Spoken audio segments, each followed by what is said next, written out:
Hi hello ನಮಸ್ಕಾರ. ನಾನು ನಿಮ್ಮ ಮಲ್ನಾಡು ಹುಡುಗಿ ಪೂಜಾ, ನಮ್ಮೂರು ಸಾಗರ. ಇವತ್ತು ನಾನು ನಿಮ್ಮನ್ನೆಲ್ಲ ಬೇಲೂರಿಗೆ ಕರ್ಕೊಂಡು ಹೋಗ್ತಾ ಇದ್ದೀನಿ. ಅದು ಎಲ್ಲಿಗೆ ಅಂದರೆ ಚನ್ನಕೇಶವ ದೇವಾಲಯ ಅಂತ ಹೇಳಿ.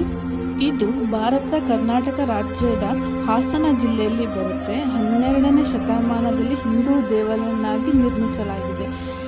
ಚನ್ನಕೇಶವ ಎಂದರೆ ಬೆಳಕು ಅಥವಾ ಸುಂದರ ಕೇಶವ ಎನ್ನುವ ಅರ್ಥ ಕೊಡುತ್ತೆ. ಇದು ವಿಷ್ಣುವಿನ ಒಂದು ರೂಪ ಆಗಿರುತ್ತೆ. ಅದಕ್ಕೋಸ್ಕರ ಇದು ಚನ್ನಕೇಶವ ದೇವಾಲಯ ಅಂತ ಹೇಳಿ ಕರೀತಾರೆ.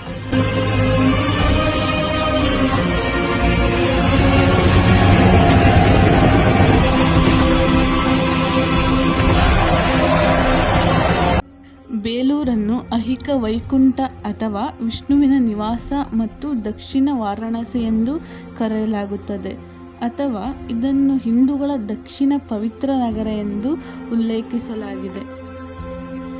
ಇತಿಹಾಸಕಾರರು ದೇವಾಲಯದಲ್ಲಿ ಒಟ್ಟು 118 ಶಾಸನಗಳು ಇದೆ ಅಂತ ಹೇಳಿ ಕಂಡುಹಿಡಿದಿದ್ದಾರೆ. ಇದು 1117 ಸಿಇಯಿಂದ 18ನೇ ಶತಮಾನದ ನಡುವಿನ ದಿನಾಂಕವನ್ನು ಹೊಂದಿದೆ. ಈ ಶಾಸನವು ದೇವಾಲಯದ ಇತಿಹಾಸದ ಬಗ್ಗೆ ವಿವರಣೆ ಕೊಡುತ್ತದೆ ಎಂದು ಉಲ್ಲೇಖಿಸಲಾಗಿದೆ.